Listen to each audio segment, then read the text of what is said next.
ओम श्री हरि श्री परमात्मने नमः।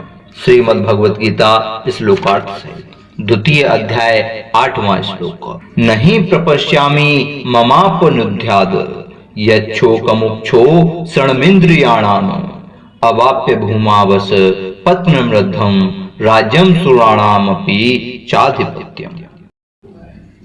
अर्जुन कहते हैं, हे केशव, भूमि में निष्कंटक धन धान्य से संपन्न राज्य को और देवताओं के स्वामी पने को प्राप्त होकर भी मैं उस उपाय को नहीं देखता हूँ जो मेरे इंद्रियों को सुखाने वाले शोक को दूर कर सके।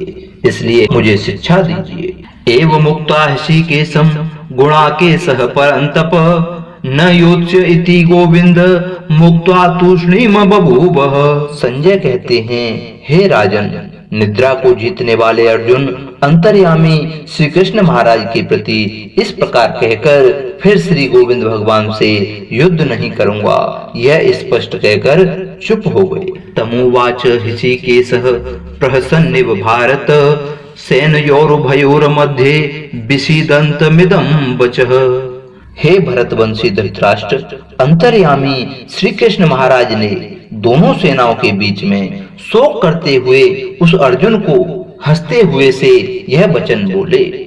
असोचानन बसोचस्त्वं प्रज्ञावादांस्य भाससे गतासु न गतासुश्च नानुशोचन्ति पंडिताः।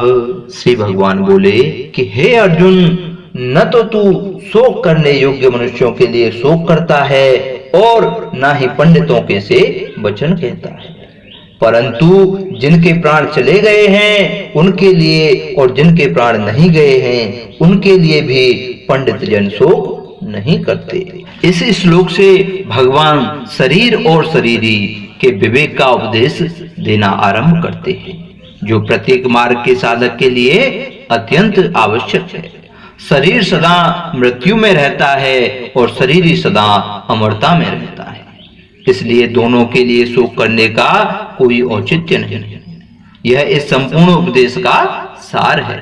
यहाँ एक बात विशेष ध्यान देने की है कि भगवान ने इस प्रकरण में चिन्मय सत्ता रूप अपने अंश आत्मा को ही सामान्य लोगों को समझाने की दृष्टि से शरीरी तथा देही नामों से कहा है। वास्तव में शरीरी का शरीर से संबंध है ही नहीं, हो सकता ही नहीं, क्योंकि यह सब असंभव है। न त्वेवाहं जातु नासं न त्वं नेमे जनाधिपाः न चैव न भविष्यामः सर्वे वयमतः परम्।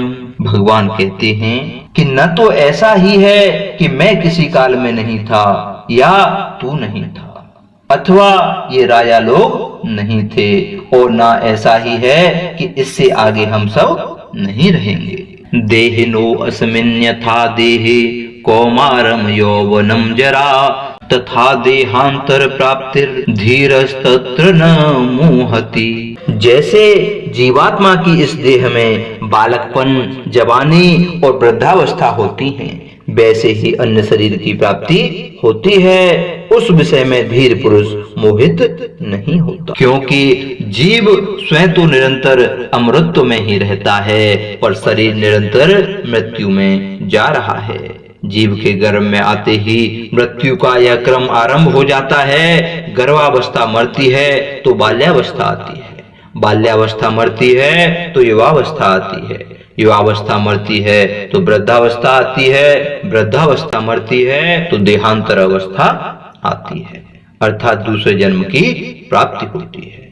इस प्रकार शरीर की अवस्थाएं बदलती रहती हैं, पर उसमें रहने वाला शरीरी ज्यों का त्यों रहता है। कारण यह है कि शरीर और शरीरी दोनों के विभाग ही अलग अलग हैं। अतः साधक अपने को कभी शरीर न माने, बंधन मुक्ति स्वयं की ही होती है, शरीर की नहीं। मात्रा स्पर्शास्तु कौन्तेय शीतोष्ण सुख दुखदाह आगमापायनो अनित्या स्थान स्थिति छस्व भारत। हे कुंती पुत्र, सर्दी गर्मी और सुख दुख देने वाले इंद्रिय और विषयों के संयोग तो उत्पत्ति विनाशील और अनित्य हैं, इसलिए हे भारत उसको तू सहन कर। संसार की समस्त परिस्थितियां आने जाने वाली हैं, मिलने बिछुड़ने वाली है। मनुष्य यह चाहता है कि सुखदायी परिस्थिति बनी रहे और दुखदायी परिस्थिति न आए, परंतु सुखदायी परिस्थिति जाती ही है और दुखदायी परिस्थिति आती ही है। यह प्राकृतिक नियम है अथवा प्रभु का मंगलमय विधान है। अतः साधक को प्रत्येक परिस्थिति प्रसन्नता पूर्वक स्वीकार करनी चाहिए। निरंतर परिवर्तनशील वस्तुओं में स्थिरता देखना भूल है। इस भूल से ही ममता और कामना की उत्पत्ति होती है। यम ही न व्यथयन्येते पुरुषम पुरुषर्षभ सम दुख सुखम धीरम सो अमृत्वाय कल्पते। क्योंकि हे पुरुष श्रेष्ठ, दुख सुख को समान समझने वाले जिस धीर पुरुष को ये इंद्रिय और विषयों के संयोग व्याकुल नहीं करते, वह मोक्ष के योग्य होता है, अर्थात अमर हो जाता है। मिले हुए और बिछुड़ने वाले शरीर को मैं, मेरा तथा मेरे लिए मानना मनुष्य की भूल है। यह भूल स्वतः स्वाभाविक नहीं है, प्रत्युत मनुष्य के द्वारा रची हुई है।